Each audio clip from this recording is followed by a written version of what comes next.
morning, friends. In this series of brief talks on Hinduism, we had so far 15 classes, or rather 14 classes. Today is the 15th class, and in the last two or three classes, we had a fairly long discussion on the mythological stories, that is the Puranas, the mythologies as we call them. Then one important aspect we have not touched so far. One very, very important point, the moment you say Hinduism, what strikes a person is one important thing called karma. The idea of karma giving a result, and then how you are supposed to go out of the result of that karma, get rid of the result of that karma. That is a very, very important concept in Hinduism. Of course, it is not only in Hinduism. All religions, naturally, they do think of how to manage human action. Because in any society, whether it is Indian society or whether it is an African society or Western society, whatever is the society, the human being continues to do so many activities.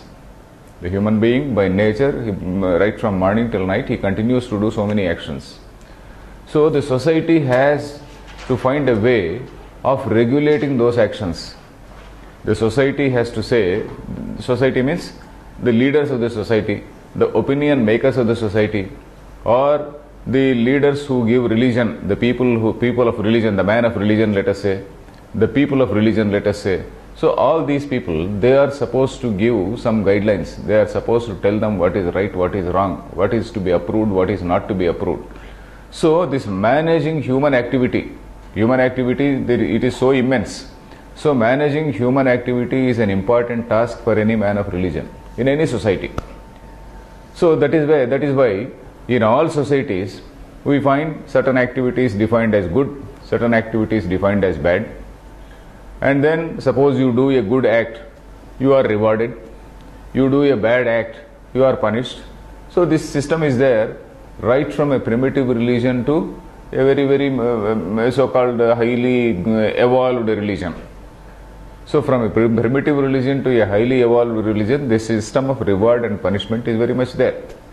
So if we see the human activity, if we particularly see the Indian context, we see that our people have made some sort of distinction about what are the compulsory duties to be done by a man. Our rishis, they have made some distinction, they have classified. That is, these are the compulsory duties you have to do. Whatever you do, otherwise it is your wish. But then these are the compulsory duties. And then they also permitted some other duties. I will explain to them. And then some other duties they have prohibited. I don't think this sort of classification is you don't find in any other culture, because in other cultures they will say only good and bad. So right from morning till evening, okay, there is no regimen as such. There is no fixed, say you have to do this, early in the morning you have to get up, you have to do this, etc., etc. It is not so. So here, what we see is, there are certain activities which are made compulsory. They are called the nitya karmas. The word karma is also very important. The word karma I have to explain first. The word karma, you can go to that slide. That is the concept of action and result. The word karma, it is from a Sanskrit root kr. It is the same as English create, kriya, creation. These are all cognate words. The word kriya is an action, creation, creativity, karma, all these are related words. Kru means to do something. Karma. So karma is something which is an action, a human activity. Any human activity is called karma. Sometimes, metaphorically, this word karma also refers to the result of that karma. Suppose you do some action and you do get some result, and you say, oh, this is my karma. Suppose you have not studied well for the examinations, and then you fail. Or at that time you say, oh, this is my karma. This is what I have not studied well, so I have failed in the examination. Or I have achieved so much, it is because of my good karma. So karma, it also refers to an activity, it also refers to the result of an activity depending on the context. So figuratively it also refers to the result of that activity. So this karma, the meaning is like this. But then when you come to religion, when you come to say, when we are talking about religion, in the context of religion, we are not talking about certain routine karmas. For example, I come to this place, I just have some tea, then I speak to you, I go back. So these are all routine activities. I also have my food, I drink. So all these are routine activities. There are so many routine bodily activities which are not, though they are activities, they are not taken into consideration here because they are so common to everyone. And there are certain activities for which there is what is called a law. In any society, whether it is a primitive society or a highly evolved society, there is what is called a law. And some actions, they are all punished there. For example, theft. Theft is an activity which is punished by law. But then there are some other activities which are not punished by law. You tell some lie. Of course, if it causes some, say, pecuniary loss to somebody, it may monetary loss to somebody, it may come into the purview of law. But some simple lies which you say, or you don't respect elders, or you don't give food to guests, or you don't treat your elders properly. So these are the things which are certain activities which do not come under the purview of law. But then these are supposed to be unethical actions. So we are now talking about the ethical actions and unethical actions when we are talking about karma. We are not talking about routine activities like eating, drinking, etc., etc. We are not talking about activities like, say, contractual obligations. You come to your office, you work here for some time, and then you take your paycheck, etc., etc. That is all permitted, unless there is an unethical element involved in that. Suppose you demand some money from someone in order to clear some file. So that is an unethical action. Or suppose you are working in an organization which is, say, doing some illegal activities, knowing well that that organization is, say, indulging in all unethical activities. You are a part of it, and then you are in that organization. Suppose you are doing this organization doing some smuggling activity or some other counterfeit activity. So such things, if you are doing, then again, even if it is a contractual obligation, even if you are doing for your livelihood, it is unethical. One should not do even for his livelihood such activities. So we are talking about the ethical activities, and out of these ethical activities, it is now very, very clear before us that ethical activities, there are certain things which are good, certain activities which are bad, isn't it? So out of these, if we see the Indian system, our people have defined or rather prescribed certain things as compulsory things, these ethical actions. For example, say this Nitya Karma is called compulsory action. This Nitya Karma includes 5 important activities. They are called Pancha Maha Yajna, 5 important yajna. Yajna means actually it is a fire ritual. So it is equivalent to a fire ritual. That is, you suppose a guest comes to your house. You are supposed to give food to him. You are not supposed to turn him out, turn him away. You are supposed to treat him well. You are supposed to give food to him. That was the order. That was the practice in olden days. That is called Atithi Yajna. Atithi means a guest. Then, before taking your food, you are supposed to spare some food for the animals, for birds and animals. So that is called Bhuta Yajna. Bhuta means all beings around us. Then you are supposed to study your portion of the scripture. Every man belongs to a particular tradition. Every human being belongs to a particular tradition. You are supposed to study that tradition. You are supposed to study the scripture relating to your tradition. If you are a Yajurvedi, you are supposed to study Yajurveda. If you are a Rigvedi, you are supposed to study that Rigveda. Not only study, you are supposed to understand and also propagate, teach it also. That is Swadhyaya Yajna. It is also called Brahma Yajna or Swadhyaya Yajna. So like this, Deva Yajna, Pitru Yajna, Swadhyaya Yajna, Atithi Yajna, etc. These are all certain compulsory duties which are there. In addition to this, there are some other compulsory duties which are occasionally done. They are called naimittika karma. Nimitta means some occasion, some special occasion. So they are also compulsory. That is, for example, a person gets married. When he gets married, there is a particular ritual which has to be followed. Because marriage is a very sacred arrangement between a man and woman. Marriage is not merely some sort of union for the sake of sex, but then it is supposed to be a sort of vehicle for propagation of dharma, for propagation of ethical conduct. So it is a very holy contract. So for that, in order to emphasize that on their minds, a big ritual is there. If you understand the meaning of those the mantras which are uttered at the time of marriage, you see how grandly they have conceived, how immaculately, how greatly they have conceived that particular idea of marriage. Similarly, Upanayana. Upanayana is another karma. Naimittika karma it is called. Naimittika is occasional, I think, where a person has to go through a particular ritual. So that is again a karma. In addition to that, there are some other karmas, like for example, there is an eclipse, some solar eclipse or lunar eclipse. On that occasion, you are supposed to particularly chant certain mantras, do certain some homas, etc. So this is again a sort of naimittika karma. Or someone dies or something like that. A person is supposed to observe some mourning for a particular period, and during that mourning period he has to perform certain rituals. So that is again a naimittika karma, an occasional ritual, occasional activity, or rather a compulsory activity occasioned by a particular event. So these are essential things which every human being in society has to do.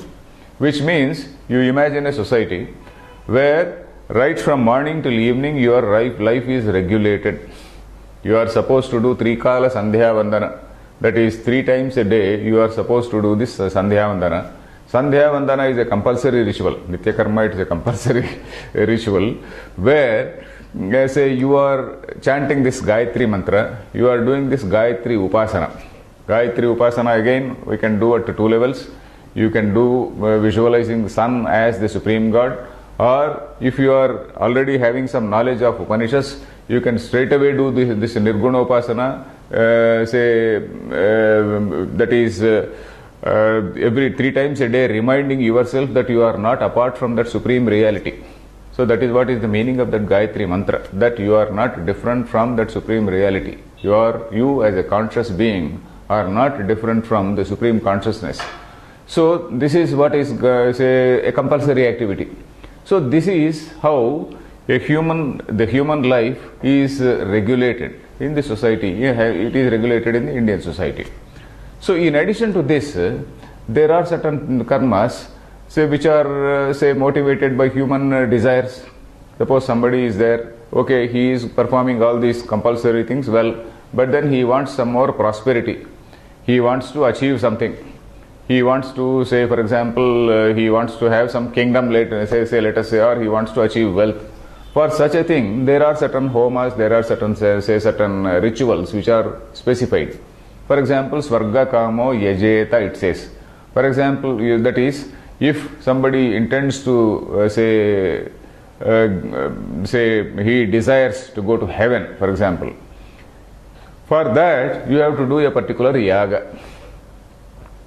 If you want, for example, if you want rain was a very important thing in olden days. That is, even now, any day, not only in olden days, any day it is an important thing. Otherwise, if there are no rains, then there will be total famine, and then there will be no food grains.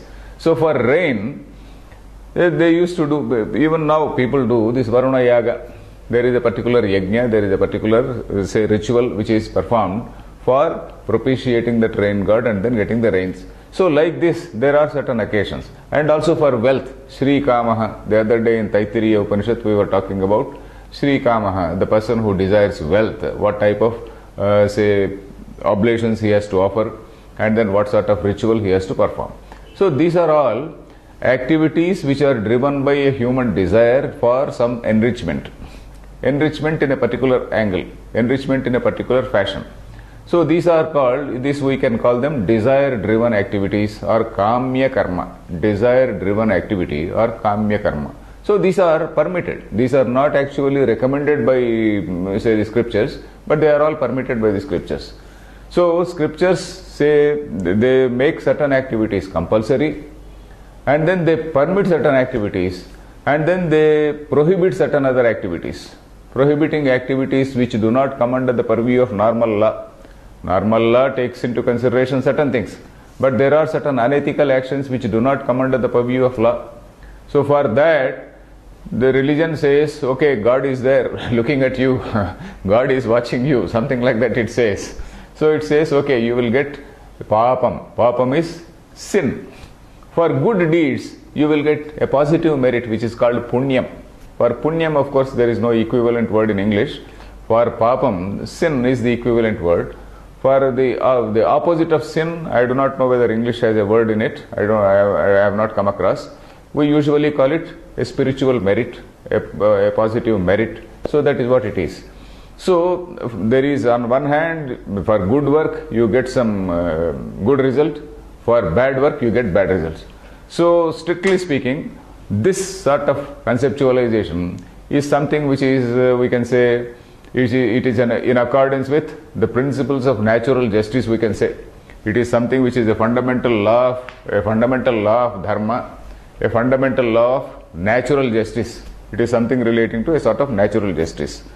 Then another thing we have to note here is all Oriental religions, Hinduism, Buddhism, of course, Buddhism is prevalent in China, the whole entire China, and Southeast Asian nations, many Southeast Asian nations, Japan and all these countries. So Buddhism, Jainism, Sikhism, Taoism, which is also there in China, all these religions, with some small variation, they do believe in this idea of karma, this karma giving a result. You do good karma, it gives a good result. You do bad karma, you give a bad result. So, of course, there is one more point here, that is, this karma leads to a rebirth also.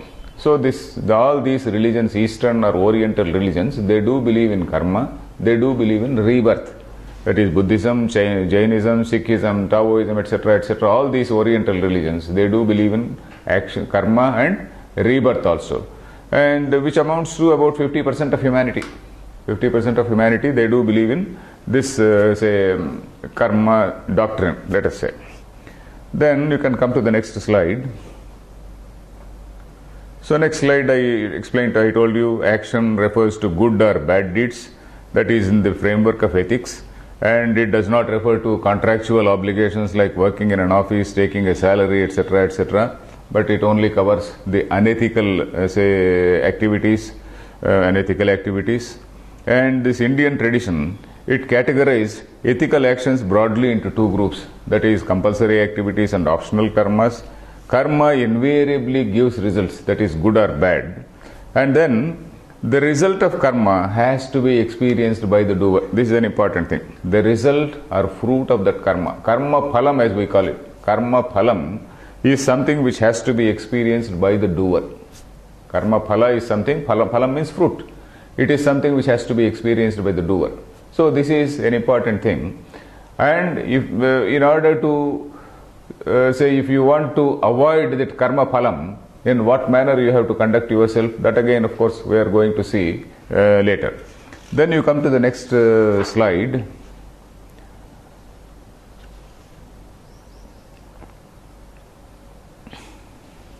You come to the next slide, that is reason for accepting this idea of karma. So this karma, the doctrine of karma, as I said, a human being does so many activities and he gets good or bad results. This good or bad result may not immediately come to him. The basic point is, suppose he does the yajna, he performs a ritual.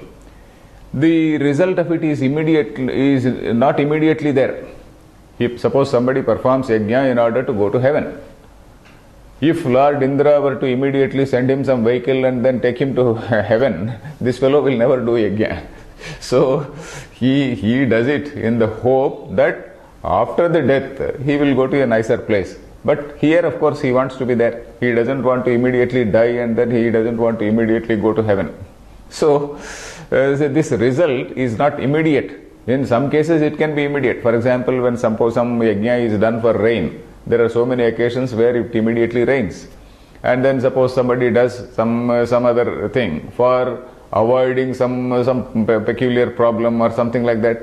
So there again the result can be immediate. But there are so many actions in which results they are kept in store. They are kept in store. This punyam or something, this positive merit is waiting. Sometimes the negative merit also is waiting.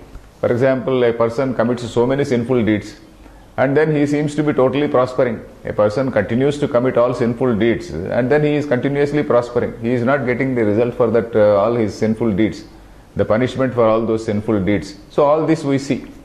So for this, then how to explain all this?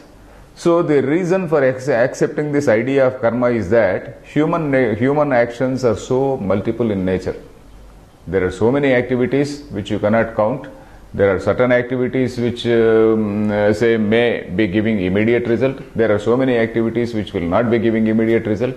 And if in the principle of keeping the principle of natural justice in mind, if we want to see that this person has to take the fruit or experience the fruit of all those bad activities, he has to take up another birth. So this idea of rebirth is a sort of corollary. The idea of rebirth is a sort of corollary to the idea that every person has to experience the fruit of the result of the fruit of that action. If I say that X has to experience the fruit of his actions, which it means that he may have to take a rebirth also, because in one lifetime one may not be able to experience all the results. One may not be able to experience all the results of all his works. So one has to take up another birth. So that is the reason why, a rebirth has been taken up, has been postulated. Because here, as you see here, it may not be possible to experience the result of karma of all these actions in one lifetime, and hence the idea of rebirth. So this idea of rebirth is a sort of corollary. Corollary means something which follows, a rider. There is a main theorem and then there is a rider, a corollary which follows it. So the human actions are so many, and one lifetime is not enough to experience the result of all those actions. So that is why, as a result, you are talking about another life or series of lives. In fact, this life is supposed to be a result of earlier actions. And in our system, the Indian belief is that the human being, suppose I am here today. I am here today after so many hundreds and hundreds of lives earlier. And there can be hundreds and hundreds of lives hereafter. So this is the idea. In hundreds and hundreds of previous lives, I have done so many actions, some good, bad, all types of actions. So all those actions, they are fructifying gradually. So that is the idea. So in other religions, of course, in Western religions, what they say is, the moment a person is born, it is a fresh creation. A new soul is born. A new soul is born. Souls are created. But in Indian tradition, what we say is, this soul is not created. This so-called jiva. Jiva is not exactly, the exact translation of jiva is not soul. But still, if we approximately equate it, jiva is something which is eternal. Because jiva, which is of the nature of pure consciousness, it is not different from that Supreme Being. It is not different from that Supreme Being. So that is why jiva is never created. It is always there. Then why is it that we are in this body-mind complex, etc.? Then we have to go back to our earlier classes where we talked about the nature of Supreme Reality. The nature of Supreme Reality while we were discussing, and how jiva is connected, how human being is connected. The nature of Supreme Reality is Satyam Jnanam Anantam. That is, it is defined as consciousness, existence and infinitude. And you are one with that. So then how is it that the jiva is say feeling so small and then taking rebirths and again taking birth again and again and again? That is because of his ignorance. That is because of his identification with the body-mind complex.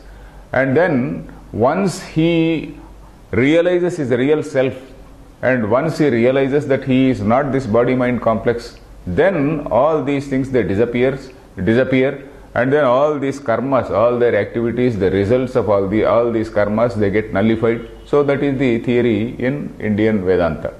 What we say is, all this karma will get say washed away, will get wiped out, or will get burnt out once a person realizes his real nature. So that is what we say. So, but till that time, this rebirth keeps on happening. Till that time, a man, so long as a person identifies himself with the body-mind complex, so long as a person feels that I am doing this, I am this, I am this, and then he wants to do some good and bad deeds, whether you do good deeds or bad deeds. If you do good deeds, you are getting punyam. Punyam means you are getting another, say, life, maybe with more comforts, or somebody tries to go to heaven or something like that. So that is something like a man getting bound in golden chains, that's all. He is not liberated. He is getting bound in golden chains. A person who is doing more and more good deeds, he is getting bound in golden chains. And a man doing bad deeds, he is getting bound in, say, some iron chains or something like barbed wires, let us say. He is getting bound by barbed wires. Whereas the other man is getting bound in golden chains. So that is the only difference. But then they are not liberated. Both are not liberated. A person who is doing good work, it does not mean he is liberated. He will again and again take birth. That birth and death cycle, it will continue to be there. So if a person has to get out of that birth and death cycle, then he has to do his say activities in a particular way, I think which we will discuss in the next class. But today I will just explain the reasons for accepting this idea of karma.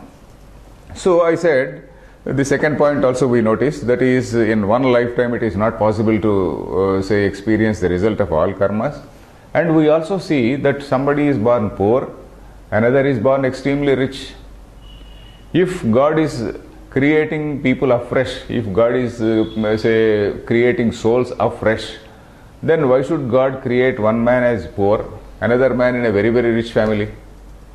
We have to explain this, isn't it? God cannot be whimsical.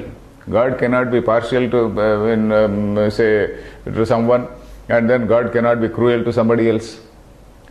So God is supposed to be judicious. So how do you explain? How do you explain this diversity in nature? Somebody is born with a very, very healthy body. Somebody is born either deaf or dumb or lame or blind. So how do you explain it? So God cannot be cruel to someone and then say favorable to someone. So that can be explained if we accept this idea of karma. Then this idea of karma is also postulated in order to encourage the good conduct in society. So these are the ideas. These are the reasons why this idea of karma, this doctrine of karma, is accepted. If we don't accept this doctrine of karma, it means that somebody who is born poor, that is, he is being punished for what he has not done. You see, somebody is born poor or lame, that means it is a punishment, isn't it? So he is being punished for no action of his. And suppose somebody is born as a king's son, he is being rewarded for no good work he has done. So say being punished for no action you have done and being rewarded for no action you have done, both are not correct. So that is the reason why this principle of this karma has been accepted. God in our system is only somebody who gives the karma phala. Karma phala means who gives the fruit of that karma. He is not creating that karma. He is not encouraging you to do a particular karma. There is a free will for the human being to choose his own karma. With that we will discuss in the next class. Thank you.